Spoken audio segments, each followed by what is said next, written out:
Hello, Erin with Full Circle Florals. Just wanted to give an update about what's going on here. I know that there's been so much action and so much things going on and so much tragedy. It's really heavy on our heart. I think mostly we're home. Obviously, here's my flowers. We had already in Facebook you can set up posts to kind of come up and talk about. So I had already set all these posts about flower videos, so they've been going off this whole time. While all of this is going on, it felt weird, but I am actually finally home. We around us had been moved to just a warning and downgraded from evacuation, so we're here. A lot of the neighbors are here. We've been in contact with a lot of people that are in the area, and families and friends from all over have reached out offering condolences or support or whatever it happened to be that sorry, I'm all distracted.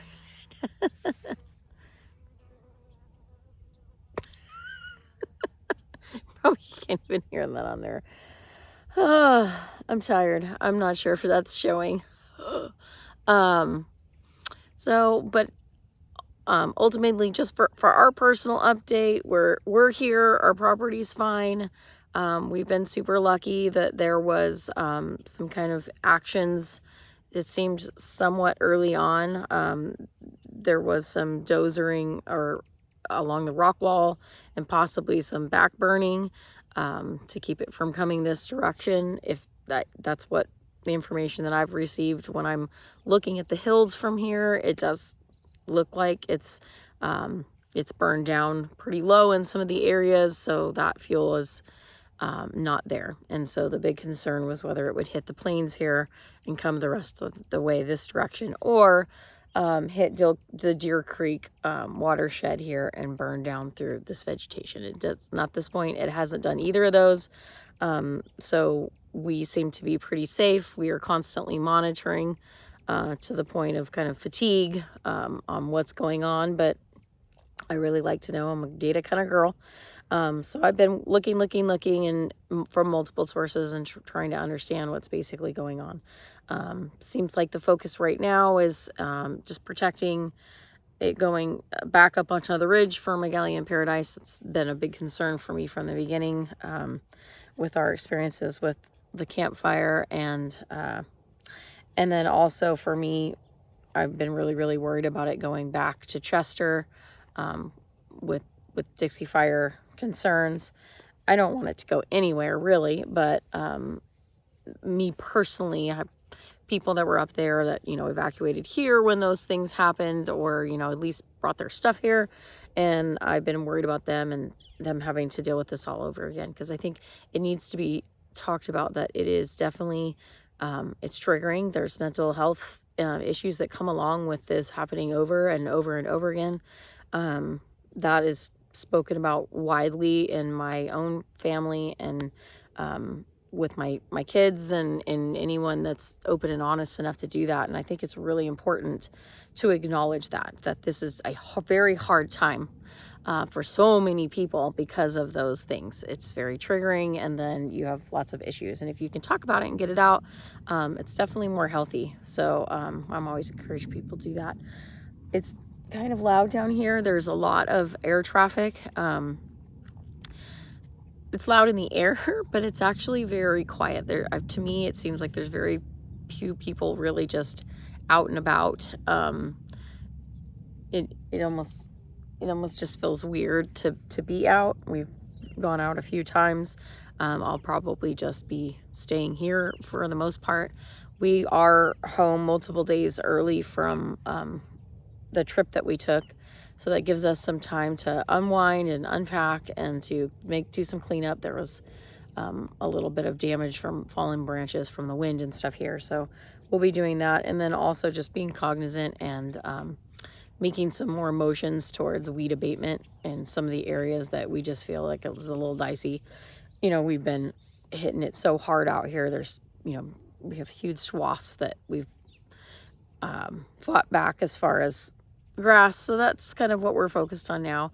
Is today is just kind of like calming down, because we've all just been on high vibration for the whole time, and then getting back to that. We're still on warning, so we are just kind of, it's like being on standby and just constantly watching. So we can't, really do anything. We've got some things in mind we'd like to try to do, but we're also still in danger a bit. So we're just going to keep it chill and do what we need to do.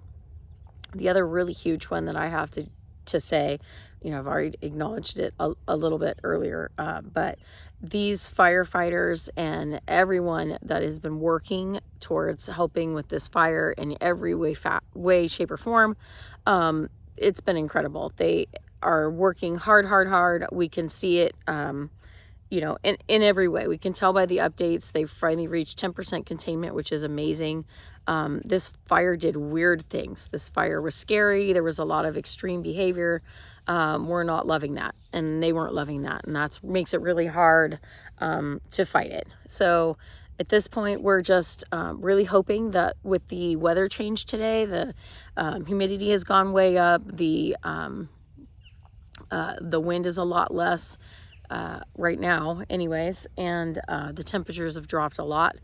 Those things kind of taking us out of that red flag warning zone has been, I think, really good for them being able to fight this. So again, my heart is so full for everyone that's been participating on trying to beat this thing back, because it's been a monster. Also just wanted to express our solidarity with everybody that's been in similar situations, which is thousands and thousands and thousands of people. I don't know the count, actually. It's one of the data points I may not have heard about. I've heard several, important records that have been hit, like 7th largest fire in California, that kind of thing. But I actually don't know the amount of people that are on evac or warning. But it is a lot. It's a huge geographical area. I want to say almost like 40 miles, more than 40 miles. That was the last calculation I think I did. They always report it in acres, but so many people are like, what visually does that look like?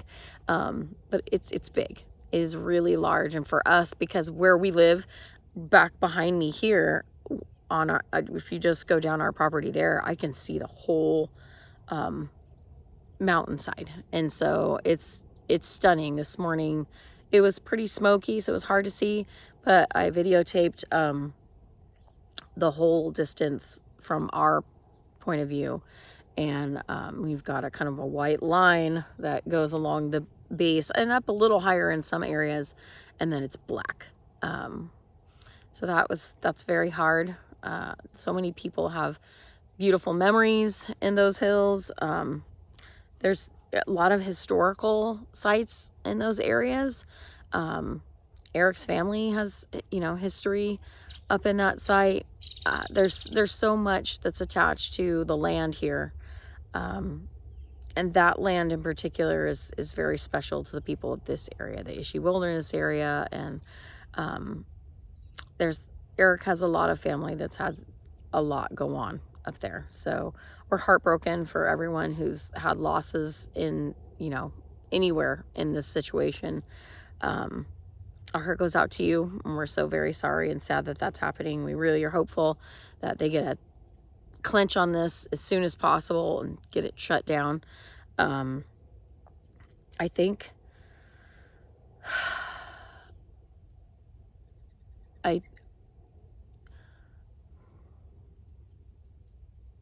it's also important for us to, acknowledge the help and the support we've gotten from everyone that has reached out, that, we had a friend come out at 2:30 in the morning and pick up the trailer and the RV and the kids and pull them out. And us not being here was so hard. Our heart was broken for it, but in our mind somehow kept saying, well, like, we're here, we need to get this done, so let's get this done and we'll get back to them. And they were out, they were safe, and that was the most important part.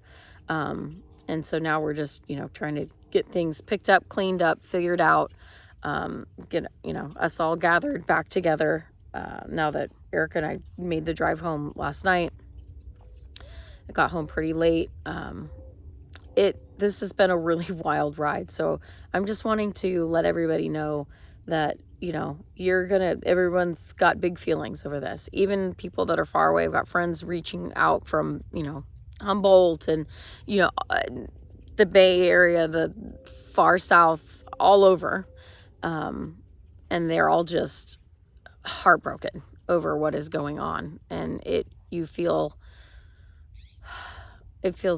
terrible to have to watch this from afar, because we can see and recognize how much they're losing and how much how just it hurts to be evacuated. I mean, that, everyone around here, I think, pretty much knows that, at least all the mountain communities. We've dealt with it over and over and over again. This property here, this is the first time I've had to actually evacuate. We've had tornadoes through and stuff like that, but we didn't have to leave. Usually that's a shelter in place kind of situation. So, after all of the times of housing people that were sheltered or, assisting with that, it is interesting to have been on the other side this time and really feel all the feels and know what it's like to, say, oh, when I get home, and then go, I might not have that to go home to. There's a lot of pain in that. And I just really hope that everyone takes the time to feel those feelings, really understand where they're coming from, and then, process those in a healthy way. Because I think it's not talked about as much as it should be. There's a huge amount of your mental health is attached to things like this. And if we just push it all down and don't talk about it and don't deal with it, then that's where those traumas are continuing to come along. You're still going to be triggered later on by similar situations, because that's literally how the brain works. The brain is going to, it's going to be just like yesterday when that trigger occurs for you again.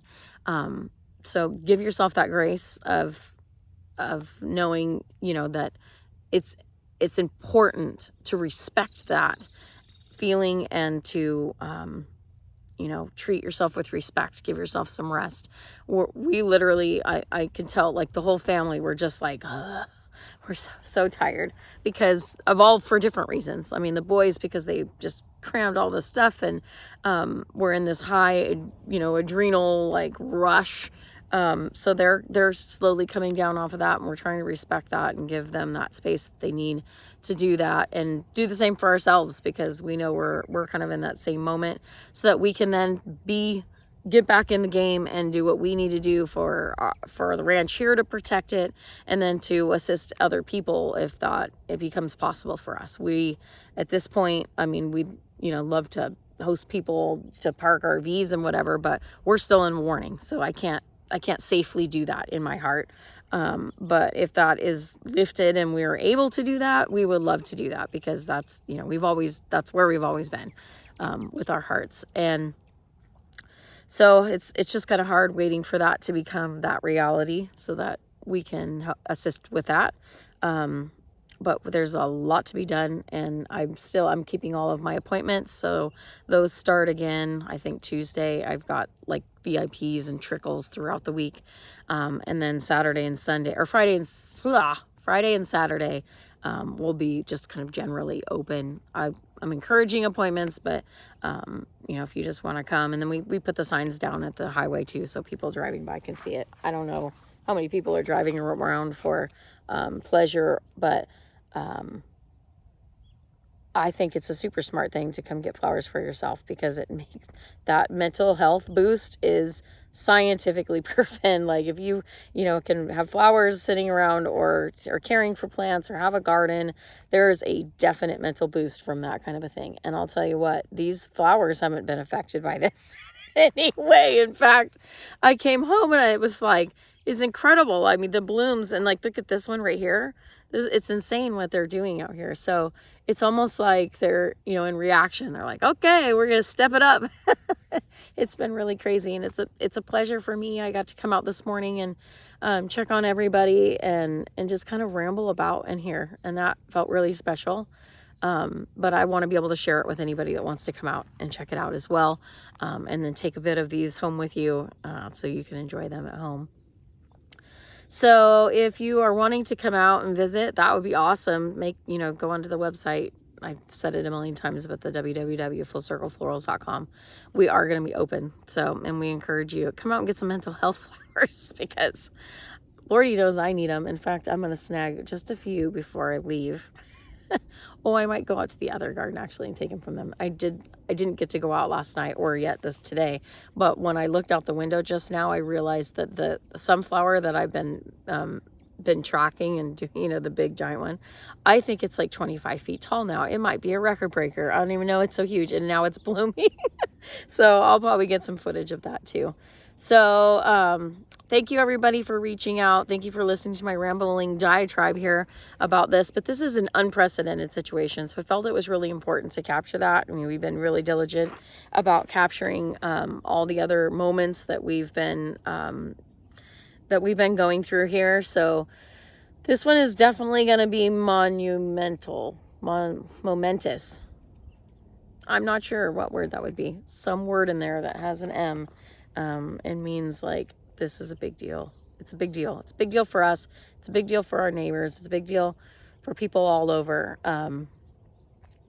Just please keep us in your thoughts as far as that we stay safe where we're at, and that everyone that is still safe stays safe, and that there's, you know, they get a handle on it, and that sucker doesn't go any farther, because it was just been a monster. That's all I can say about that one for sure.